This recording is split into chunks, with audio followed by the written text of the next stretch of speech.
broadcast network, AfterBuzz TV. Over 20 million weekly downloads in over 150 countries, and your number one source for after-show entertainment.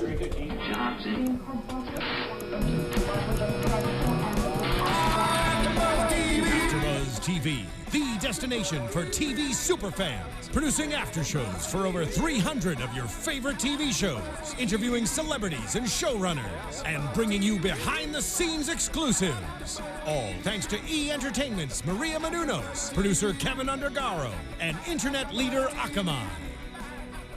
Now, let the buzz begin! Woo! Exciting. Hello, AfterBuzzers. We're here during another AfterBuzz TV after show for HBO's Game of Thrones, Season 5, Episode 4, The Sons of Harpy. Sons of the Harpy. I mean, this just keeps getting better and better. We had like a full-on war here this episode, and we have some, we've got some Dornish red here. Dornish wine. what is this here? We borrowed this from Qyburn, actually. We'll wait for me to dump this all over myself on accident till later in the show. Keep going. Anyway, guys, I'm your host, Kristen Snyder. You can follow me at Cinematic Escape. And we have Ben Bateman. Hey, what's going on, everybody? Thanks for having me as a guest. Ben Bateman Media. You can find me on Twitter and Instagram. Autumn Chiklis joining us. Everybody, I am Autumn Chiklis. You can find me on Twitter at Autumn Chiklis and on Instagram at Autumn Chiklis. And Ryan Malaty. Shing. Ryan Malaty. You can find me at Ryan Malaty. And you can follow AfterBuzz at AfterBuzz TV. You guys can call in and join the discussion at 424-256-1729. Ryan is in the live chat right now, so if you go to AfterBuzzTV.com, you can ask questions to us through there, and Ryan will let the panel know. You really know that number? Chat. You're on the YouTube live chat now? YouTube live chat. Just hop on youtube.com/AfterBuzzTV and join the conversation. There you guys go. All right, so I want to talk about the most exciting thing in this episode for me was the sand snakes. Of course it was. Oberyn's daughters are in the show now, and so anticipated. I already know my Halloween costume. Yeah, absolutely. By the way, I thought it too, but then I realized the blonde isn't going to work, is it? I mean, I'll fix that. I'm normally You're closer darker there than I am. I'm normally much darker. So we've got Nym, Quara, and Obara, and we've got spears and whips and daggers. I mean, I just cannot wait for these girls to release Revenge. What did you guys think? I feel like they're the Charlie's Angels of Dorne. That's like the real deal, yeah. Right? Absolutely. It was pretty badass to watch those three just kind of. I don't know. I was just so amped, and I wasn't on their side. I'm like, no, peace. We have to keep peace. We have to keep peace. But after seeing them, I'm like, nah, you have to go kick some ass right now. I'm sorry. Are you drinking? So ridiculous drinking out of No.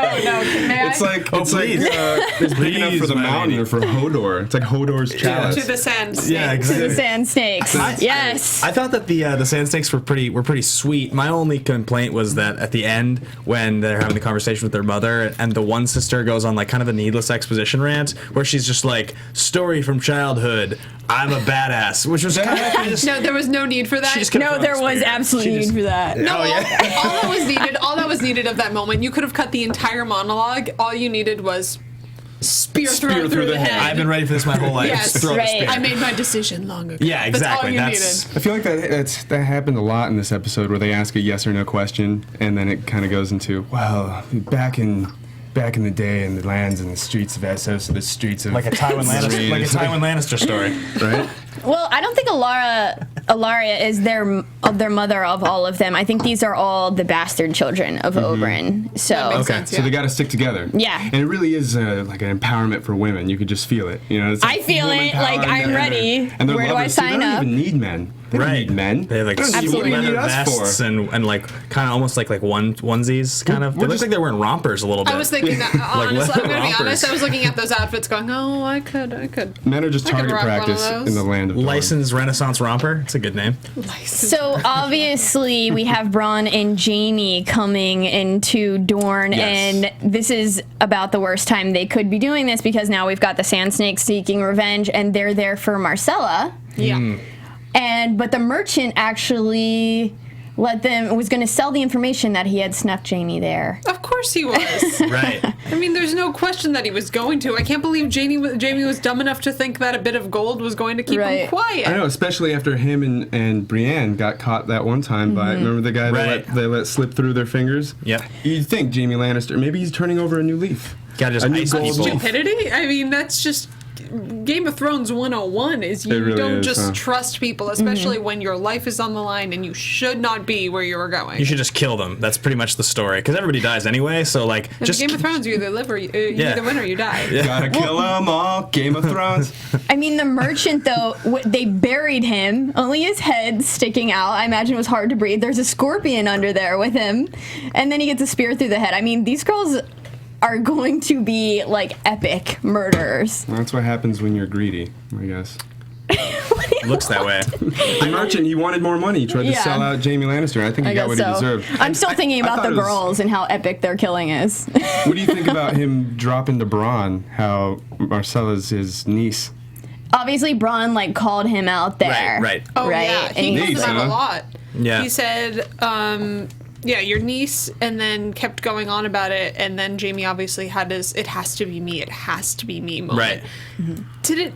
Why does it have to be him? Just for a personal kind of glory, or is it Cersei that he's trying to appease? Maybe. I think so. He's got no one else. I think it's Cersei that he's trying to appease, because even at that moment when they're talking about how they want to die, Bronn wants to die a boring death because he's, lived this very exciting life, and Jaime wants to die in his lover's arms. And he asks Jaime, does your lover feel the same way? That was a good moment. Yeah, that was a good question. And obviously we all know Cersei does not. I don't feel like she does. Not anymore. Not at this point. Has she been elevated to public enemy number 1? Do you think on the show at this point? Like now that Joffrey's gone, do you think she's the most hated, like most looking forward to dying character? She's one of the more dangerous ones now. Now that she's manipulated the High Sparrow and she's armed this the faith militant that we get introduced to. So yeah, she's starting to manipulate more power, squeezing blood from a turnip, so to speak. She really didn't have much to work with, but she figured it out. One more question for you guys before we go to Cersei. So Jaime says that he will split Tyrion in two if he ever sees him again. Do you believe that? That's what I'm going to ask you guys. How did you feel about that? He's always getting the bottom half of all these situations. What I wrote is that, like, I feel like Jaime's feelings at this point on the show are so complicated as a character. There's like so much more that goes into his character, which I think is a plus and a minus. Because if you remember back to the first season, I think that the first season of Game of Thrones is kind of perfect. I think that the show is really good, and it's continued to be really good ever since. But like the character archetypes and the dichotomy of good and evil in the first season, as well as the main protagonist being played by Sean Bean, he was the best character on the whole show.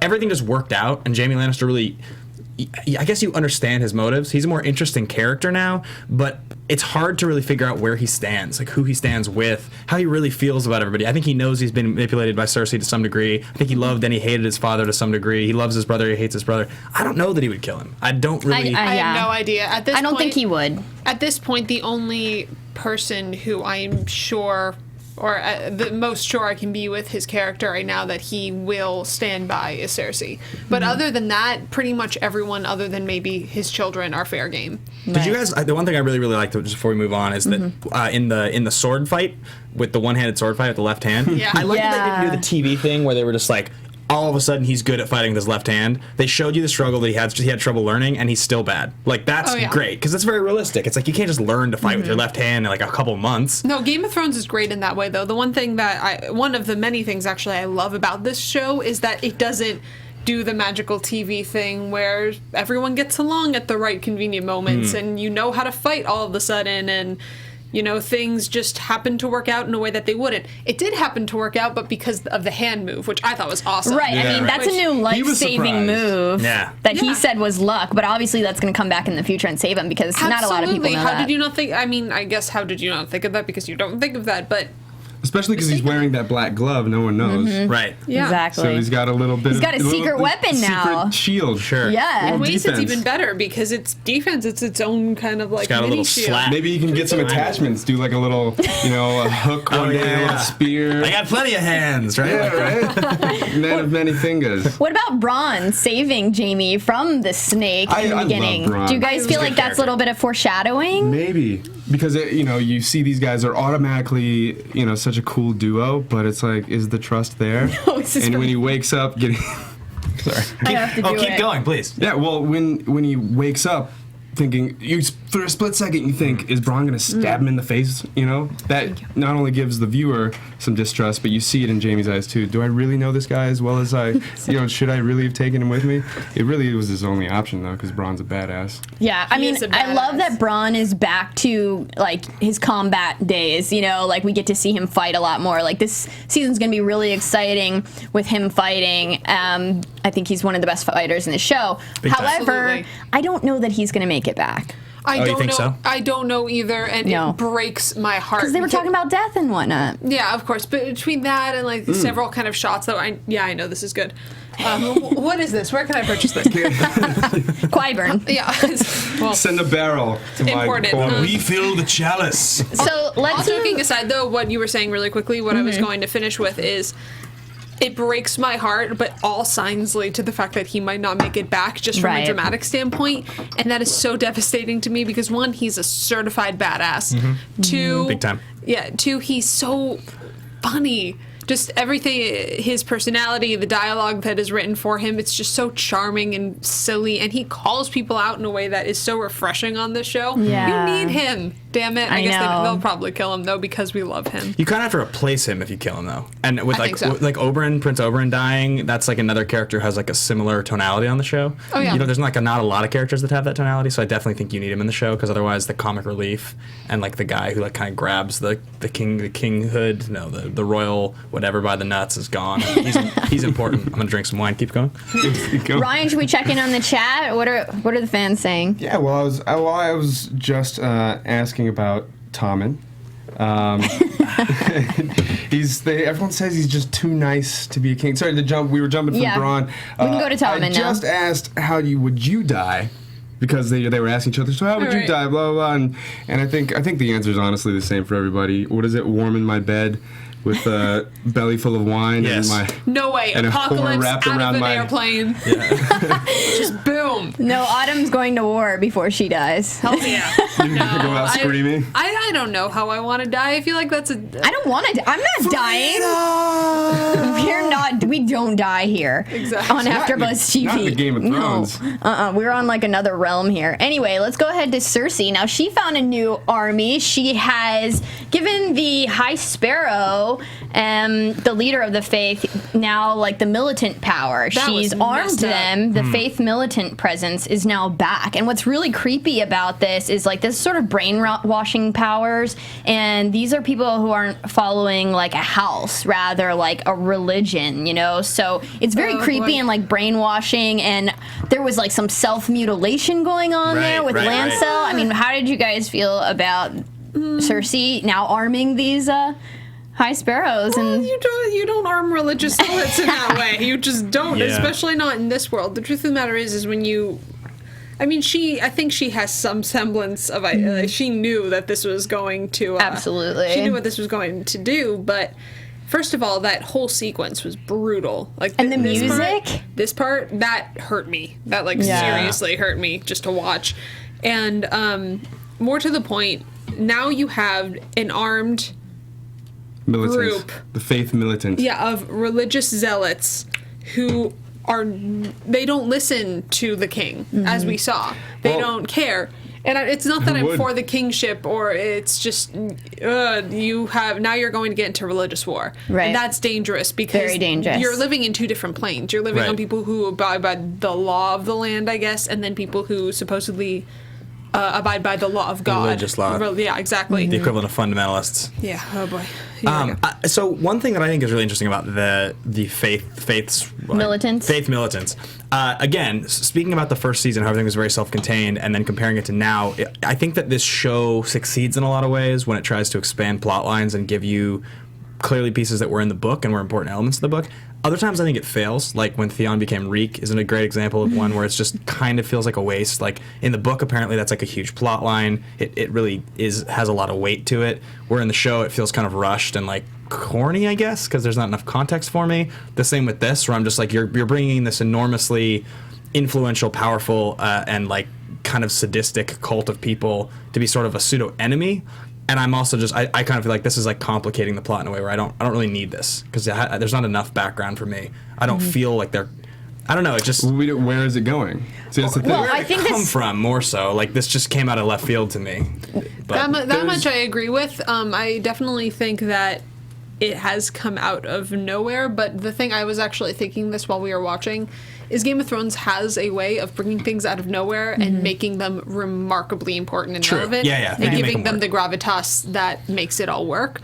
So I think that the writers on the show are so damn good, and now that it's straight from the book a little bit, and you're a book reader, obviously. I have a bunch of friends who are like fanatics. I haven't read the books. And they spoil everything for you. No, I'm just kidding. Right, but the writers of the show are so good, I don't think that they would bring something like this. I think they have a plan for it. Well, it's out of necessity at the same time, because Cersei doesn't have her council. She's sending them all away. She doesn't have any friends right now. So she arms these religious leaders because she doesn't have anyone on her side at this point. She needs an army. She needs someone to command.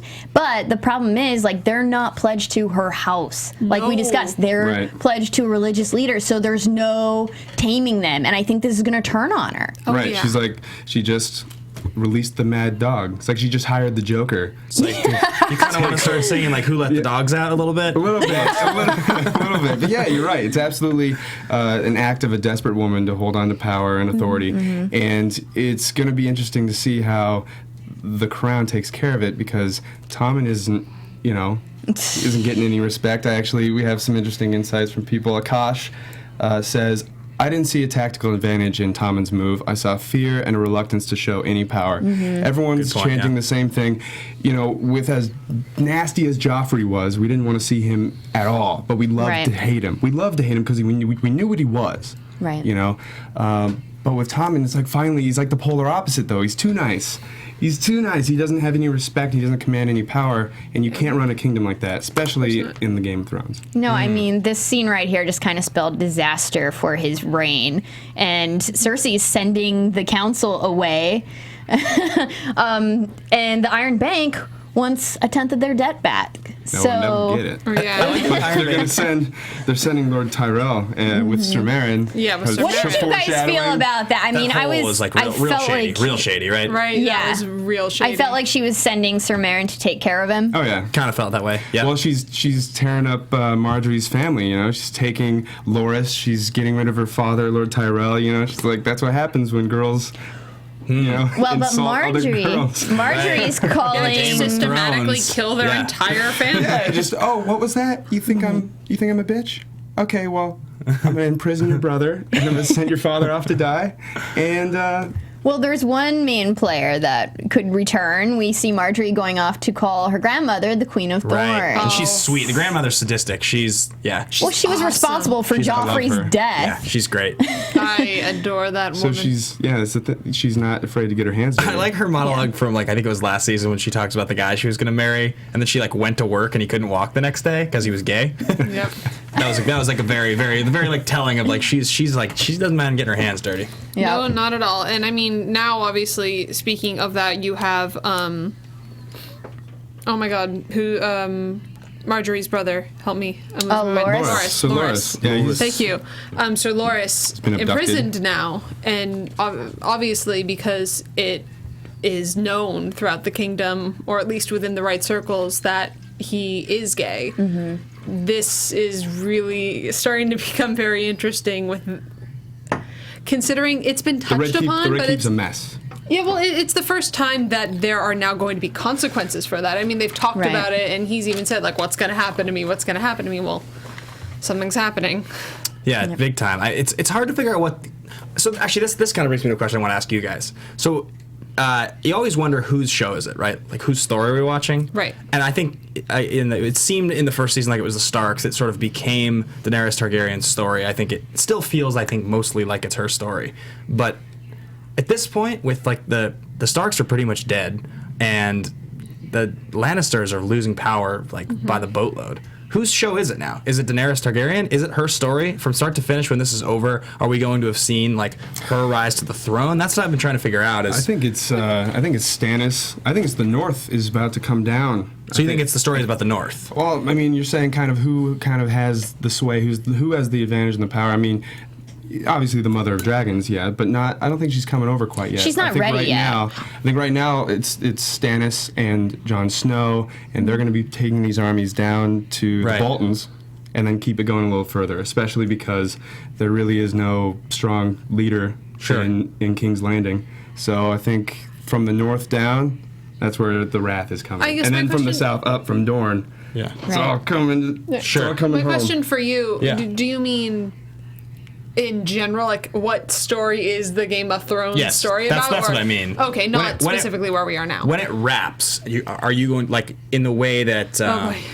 I mean, I can't think of a good metaphor right off. No, I totally understand. Yeah. I just wanted to clarify whether or not you meant just right now, because in that way I agree with you. With right now, I think there's going to be more of an emphasis on the North and how that's going to affect everything else. Because we're going to get into this later. Obviously, you have Stannis going to go back to Winterfell, and you're going to have this whole ordeal with Peter Baelish and Sansa and blah blah blah. We'll get there, but. As the entire series is concerned, I think one of the wonderful things about the series is it's kind of impossible to tell. It still seems like the Targaryen story, because that's, you have Tyrion going over there right now to dragons, etc.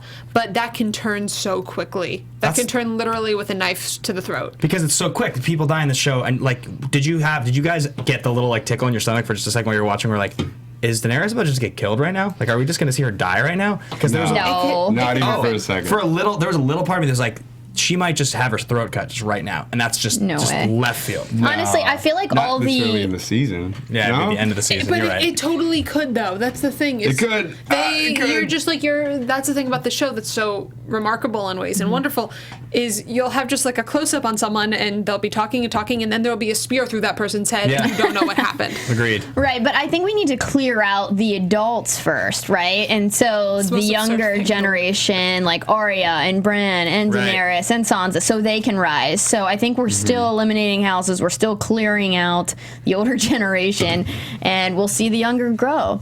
So let's go ahead to the Wall. So Jon Snow was forced to sign off to work together with the Boltons, and obviously that's a sworn enemy, and he did not want to do that, but the Wall needs people. They need supplies. It got sentimental at the Wall. It did. There were a lot of moments of sentimentality, especially when Melisandre's in the room. Yeah, just kidding. You could tell Jon Snow's kind of wants to a little bit, because it's every guy on the show wants to. That's the point. He's giving the excuses he's like Stannis wouldn't like it. Yeah. I swore a vow. What else do I got? What other reasons do I have? I still love her. I still love somebody else. I felt like it was his best friend's girlfriend being like she'll never find out. That's what it felt like. And it was like, I don't want to. Yeah, that's what it felt like. I think she's walking sex is the point of her character. Obviously, she's very powerful, but I think every man in the show wants to have sex with her. That's the point. Yeah, absolutely. Every man watching the show? Well, that's her power, is like seduction. Yeah. But I was glad to see that she did not win Jon Snow over. I was worried for a second. I'm like, oh, please don't do it. Don't do it. I've just, you are so damn strong and so loyal. Pure. Right, because as far as the guys go, like, he's who I'm rooting for, right? He's like our rooting interest right now as far as the guys go. To me, yes. I mean, I obviously have a soft spot for Tyrion, but other than that, I mean, Jon is definitely he's like I guess he's the bastard, but he's like his father in this way, and that's kind of terrifying, but at the same time, I just did not want him to go down that path. Right. But he has a darkness in him because of all of the stuff that he has gone through that his father did not have, which leads me to believe that he could take a turn and sleep with her or kill the wrong person. That would kill me. What I mean? That would really bother me. By the way, it'd be awful, but they totally could do it. She totally could. So how do you guys feel about when Melisandre says, you know nothing, Jon Snow? How is this going to affect Jon going forward? Because he didn't believe her visions. He's like, I don't want to see the visions. I don't want to do any of the magic. Like, I don't believe that. I don't put my trust in that. So clearly, I mean, that's something that only Jon and Ygritte shared, those words. So the fact fact that she knows this and says this pulls at his heartstrings, but makes him maybe question whether he should believe this woman because this is something that she shouldn't know. No. How do you guys feel like this is going to affect him? I think that. I think he's gonna. Oh, I was just saying. Yeah. I think she represents pure evil. That's what I think. So when I asked the question about public enemy number one, that's like maybe in like the court of public opinion, like who do we like kind of love to hate them at this moment? I think she is Satan. So I think if you partner with her, no, I think she's supposed to kind of represent evil. I would agree with that. Absolutely. I think if so, she's like black magic. She's like kind of getting in his head, getting in his heart. I think that if he gives in, that's like.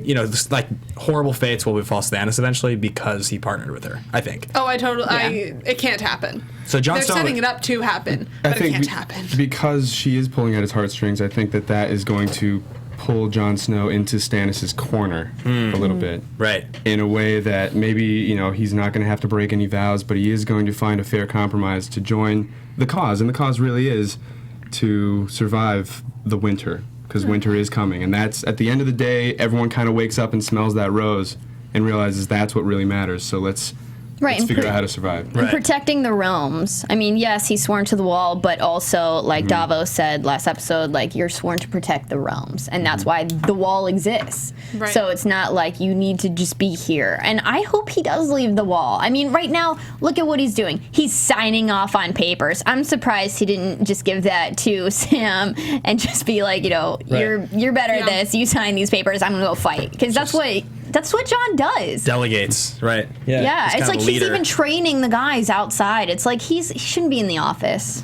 No, he shouldn't. And I was actually it was a small moment, but Sam he's developed a bit of a spine, and he's because he's developed this rapport with Jon where they're friends. He feels like he can say things to him like, no, this is what you need to do. He's becoming kind of like his bookie, his like right-hand man. And he's not being pushed around in the same way, which I'm very happy to see. Yeah, I mean, knowledge is power, and he kind of reminds me of Tyrion in that he reads a lot. Yes. Power is power.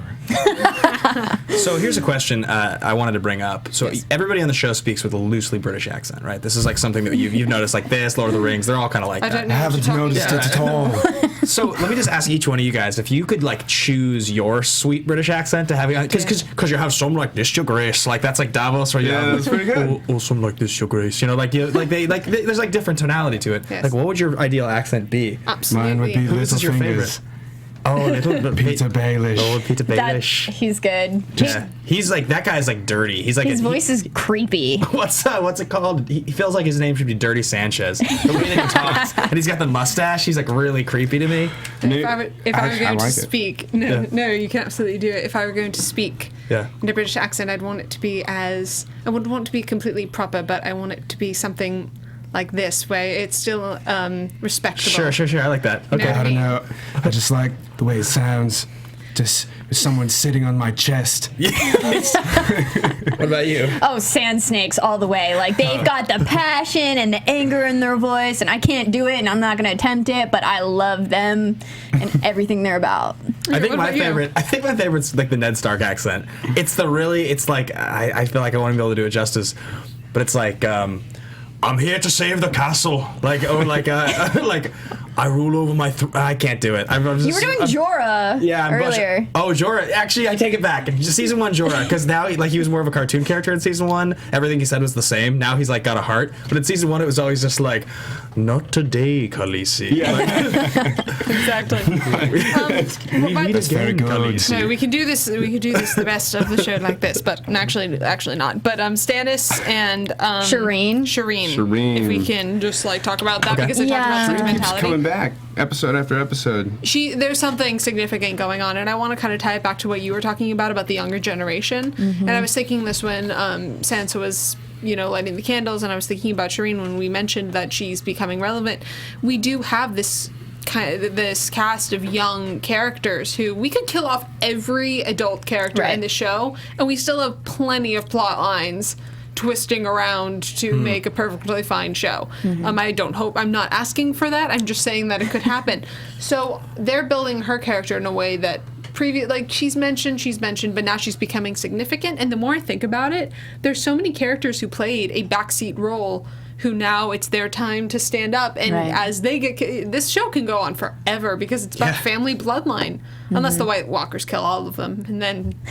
If that's how the show ends, I'm going to be upset, okay? I'm going to be very upset if they just come and wipe everyone out. No, I don't think they will. But the young, they are rising. And we find out in this scene that the doll that Stannis got his daughter is actually what gave her grayscale. Yeah. So that was really a sad scene. And I also liked the fact that we got to hear that her father didn't want to send her away, is proud of her and accepting of her, because I feel like she's this child that runs around that feels so rejected. And you know what? Pain is the greatest teacher, and that's all she's known her whole life. So I think she's going to have a bright future and be wise because of the pain that she's endured. Agreed. Ryan, are you talking in the chat? Yeah, I'm asking everybody what they think about Shireen. Like, there's a lot of character development. Where is this really going?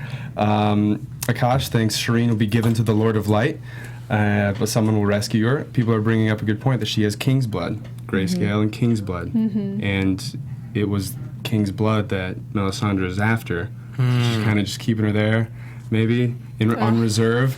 I mean, there's going to be something... some people think Shireen will be queen in the end.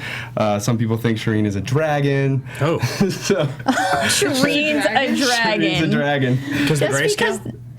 Just because of the grayscale. Like she's like an animorph that like just stopped halfway. Right, maybe. But yeah, so it seems like kind of opinions are kind of everywhere because she really doesn't have much of a backstory other than she's Stannis' daughter.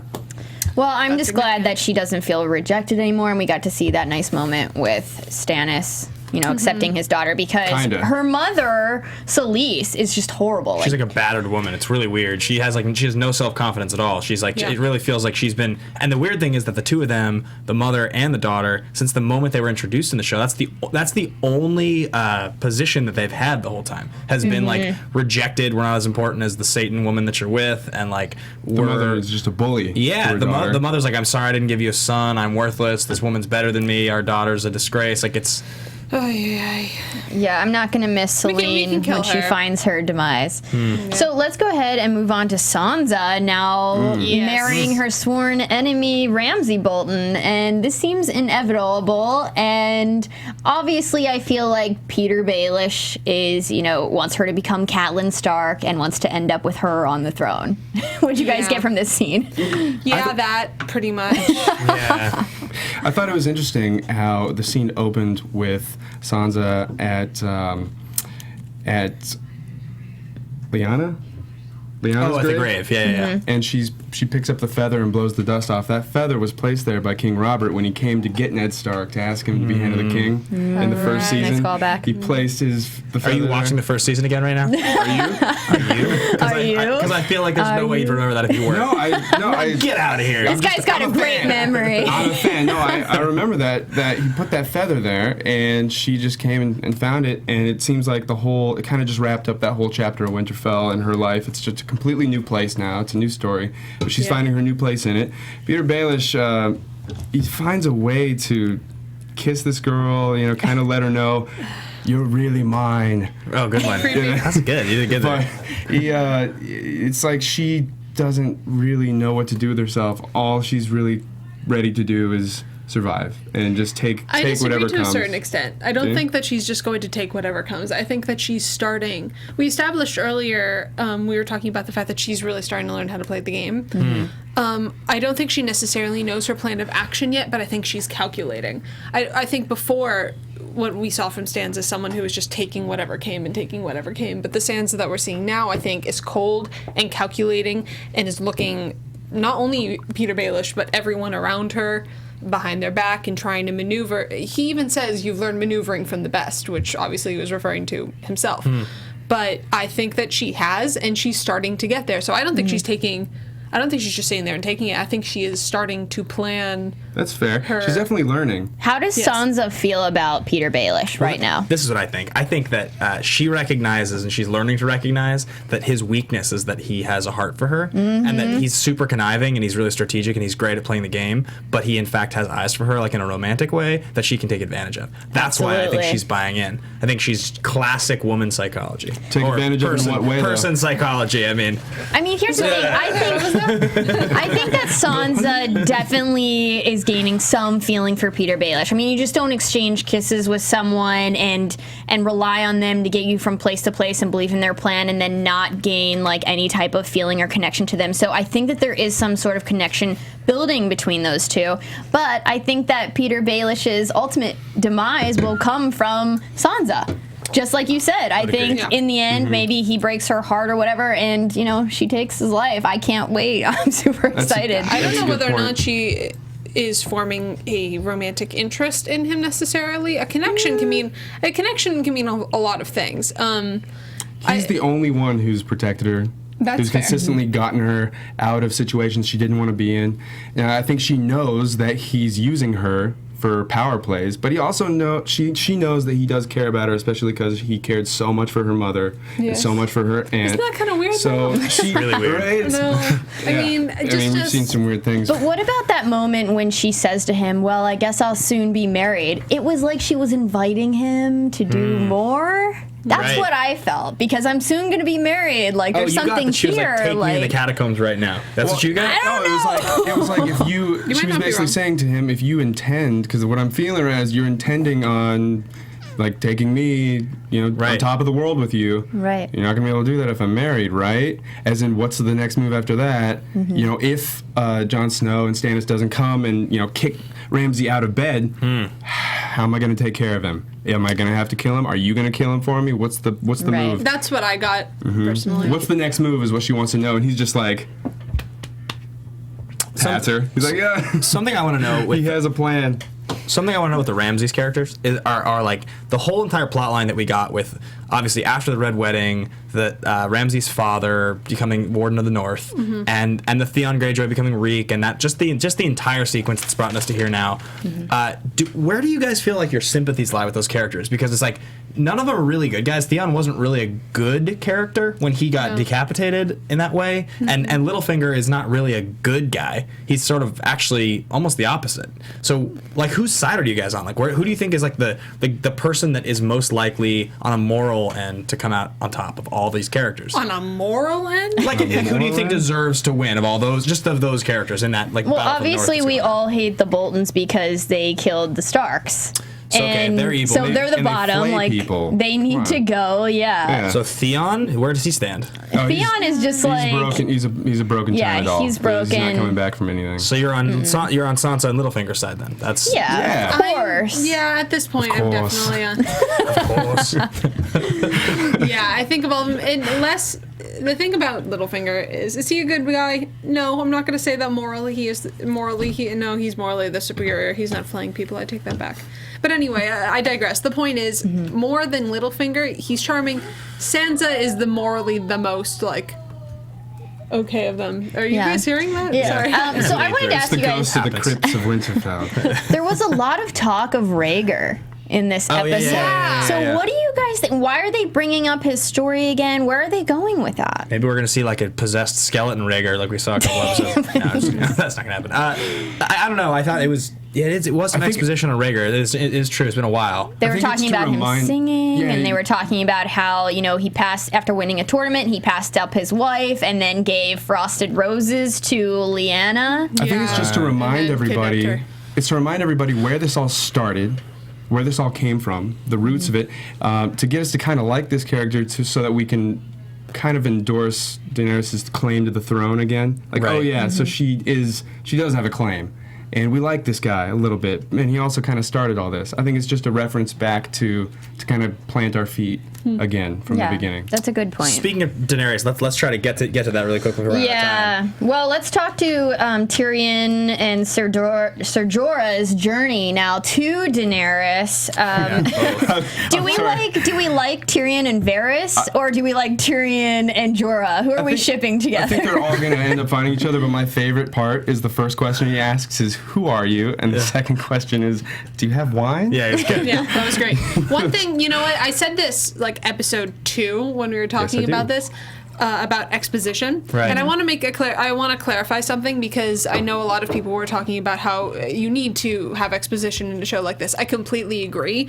What I was talking about from a writing standpoint is the fact that a lot of the exposition that was given in these last 2 episodes and in this monologue in particular is less through conversation and where bits and pieces are revealed, and more a like, oh, let me give you a chunk of exposition that you need to know in order for this to make sense, which can get a little clunky. I forgive it because it's so excellent, and Tyrion can totally pull it off because he's like, I'm figuring you out through deductive reasoning. That was good. Awesome. Yeah. So that was a good kind of like sneak in there. I feel like he did so much of the talking at that point. I don't know who to ship yet because I haven't seen their rapport. You know what I mean? I've just seen him kind of going, all right, I know what's happening. Cool. I think the Untie me. I think the combo of Jorah and Tyrion to me is excellent because I love Jorah. He's like one of my favorite characters, and the more screen time that we can get with him and like Tyrion, who's like probably the best character ever on the show. He's the best character ever in anything. I love him so much. Is like pretty much perfect. So I'm on board with that. I ship that immediately. Yeah, I think they're going to be friends for a while. So let's move on to the Sons of Harpy. They are fighting against Daenerys' rule and dispatching, several of the Sons of Harpy on the Unsullied. I need this. Oh yeah. Sons of the Harpy. Damn you. And then we've got that spy woman who's clearly setting up all these situations. Yeah, she's the cuddler killer. Yeah, I feel like you know what I'm talking about. Cuddle killer? First episode where. Do you guys feel like she could be a leader of the Sons of Harpy in any degree? She like a double agent a little bit, something like that. Yeah. I mean, she is a double agent, but she's like more powerful double agent. Than what like Trevelyan from anyway. Sorry, it's a GoldenEye reference. Sean Bean, he was in the show too. Let's just keep talking about that stuff. That was devastating. That whole thing. It got kind of Star Wars-esque at a moment with all of the sword fighting. Right. I started hearing the Star Wars We thing had Grey Worm, though, and Barristan Selmy take down basically the entire Sons of Harpy army that was in that little tunnel area. I mean, just the 2 of them took down at least, 10, 15 men? What's Sir Barristan's line from when he gets expelled? He's like, I could slice through the... What's he say? Even now I can slice through the 4 of you like cutting a cake. Yeah, it's a great line. Awesome. I love seeing him fight. And It's he did. He fought. Oh, admirably. You know what? If they had to Barristan. go, I'm glad it was like that because that was dignified shit. Do you think know they're both what I mean? dead, or just do you think they're both Yeah, dead? did they go... In the preview for next week? We saw Barristan on. Yeah, but we Barristan's didn't dead. see Grey Worm though. I don't know. I feel like probably They were bleeding out pretty bad there. People on Yeah. TV can be stabbed like at least 2 more times than normal people and still live. So especially in Game of Thrones. I mean, we still don't know what the mountain type esque thing is gonna be. right, yeah. But, Yeah, as long as Qyburn's around, nobody's really gonna die in this show. Seriously. But I don't know. I think that last sweeping shot of just death all around kind of solidified the idea in my head. Like, nah, they dead. They were Yeah. real dead. Are we all like pretty worried that like actually what's going to happen is the dragons are just going to kill everyone? Because the way they've sold us is that basically killing the dragons is almost impossible. And like back in the day when there were dragons, they just annihilated everyone. So like once the dragons are of age, which they appear to be, like they're just going to burn everyone to the ground. Well, I think that's why Tyrion is coming to town, to help her train the dragons, because he's the one that's read all the knowledge on, Right. her family, and I think that's why he's needed right now. Yeah, if anyone can do it, sweet it's going. development. No, it's going to be awesome. They're my 2 favorite characters on the show, so putting the 2 of them in the same room is just absolute. It's going to be money for me, assuming they get into the same room. One last question for you guys. Just go ahead. well, just to put your minds at ease, just real quick, Eric, he says that he saw Grey Worm in the preview that he was okay. Okay. So Grey Worm's okay. Barristan's dead. Barristan, yeah. Yeah. But Grey Worm's okay. So there's enough. Yeah. I guess we'll find out next week, but how do you guys feel about the tournaments? Are those coming back? It seems like she's still against like the gladiator The type cockfighting? fighting, but Yeah, I don't know. I don't think she's the type to give in to terrorism, but I think that when Jorah comes back, see, Barristan's gone. Right. She kind of needs a he friend. can save the day. She kind of needs a friend. She needs that Well, now counsel, then. and I think that he's Barristan. going to. I don't know. I think he might say, "Yeah." Well, how would he say it? Let him fight Khaleesi. Let the men have their ways, Khaleesi. That was so perfect. Let's roll into predictions. And Ben, I think you wanted to ask us all a question. Oh, well, my question is actually less about plot. So my point, all I wanted to suggest was, do you think Emilia Clarke, who plays Daenerys Targaryen, is the most sought-after actress on television by every man that watches television? Like, I love her so much. Like, I want her to be my wife, and I've never met her in person. I just love her so much. I want her to be my wife, and I'm straight. Yeah. Like, she's incredible and wonderful and so powerful and badass. So yeah, I have a total girl crush on her. Did you guys see her stand-in that looks like exactly like her? I saw that. The Instagram thing. She looks like the Instagram version, though. She's not quite as regal. So I think Ryan has some rapid-fire questions for us. Just one-word answers, guys. All right, well, just short answers, okay, guys? All right, so if you're on the online chat, ask us some quick questions. Gonna wrap them, fire them off. Okay, here we go. All right, Kristen, Veronica asks. The comments are going so fast. I'm sorry. Yeah, here they go. Oh, man. Crazy. Eric asks us, the fighting pits, I hope we see them soon. Will the dragons be a part of it? Can't imagine the dragons will be in the fighting pits. Kristen, go! No, I don't think the dragons will be part of it. Okay. There will be no more fighting pits if the dragons are part of it. Exactly. Here we go, Ben. Veronica asks, are they going to put Jorah in the pits? I hope so, Khaleesi. Oh, goodness. And I think we touched on that. Cersei Solis, who's the worst mother? Go. Oh, goodness. The worst mother? Selyse. Definitely. Because Cersei is an evil woman, but she loves her children. Yeah, and she'll do anything for them. Yes. She loves her children. Well, thank you guys for joining us this week. It looks like next week Sansa's in trouble, and we're going to get some dragons. I'm Kristen Elizabeth Snyder. You can follow me at Cinematic Escape, or check out my blog, cinematicscape.com. I'm Ben Bateman. You can find me at Ben Bateman Media on Twitter and Instagram, and occasionally on Periscope. I am Autumn Chiklis. You can find me on Twitter and Instagram, and soon to be Periscope at Autumn Chiklis. And I'm Ryan Malaty. You can find me at Ryan Malaty on all your favorite social media platforms. Valerdo Harris, everybody. All right, guys, don't forget to download, rate, subscribe. We're on iTunes, we're on YouTube, we're on SoundCloud, and we're also on Periscope from time to time. All right, guys, until next week. From executive producers Maria Menounos, Kevin Undergaro, Phil Svitek, and the entire AfterBuzz TV staff, we would like to thank you for listening to the AfterBuzz TV network. To watch or listen to other after shows and post comments or questions, be sure to visit AfterBuzzTV.com. I'm Sir Richard Wentworth, and this has been a presentation of AfterBuzz TV.